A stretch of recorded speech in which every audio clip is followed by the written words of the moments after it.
नमस्कार शेतकरी मित्रांनो, आज 21 एप्रिल. आजचे महाराष्ट्रातील हरभरा बाजारभाव.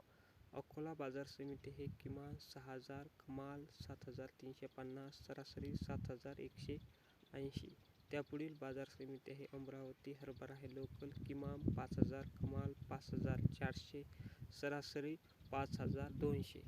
त्यापुढील बाजार समिती आहे लातूर. हरभरा आहे लाल किमान 5,290, कमाल 5,550, सरासरी 5,350. त्यापुढील बाजार समिती आहे जालना. हरभरा आहे काबुली किमान 5,400, कमाल 5,400, सरासरी 5,400. हरभरा आहे लोकल किमान 4,900, कमाल 5,350, सरासरी 5,300. त्यापुढील बाजार समिती आहे चंद्रपूर. किमान 5,100, कमाल 5,225, सरासरी 5,180. त्यापुढील बाजार समिती आहे बीड. किमान 4,500, कमाल 5,300, सरासरी 5,200.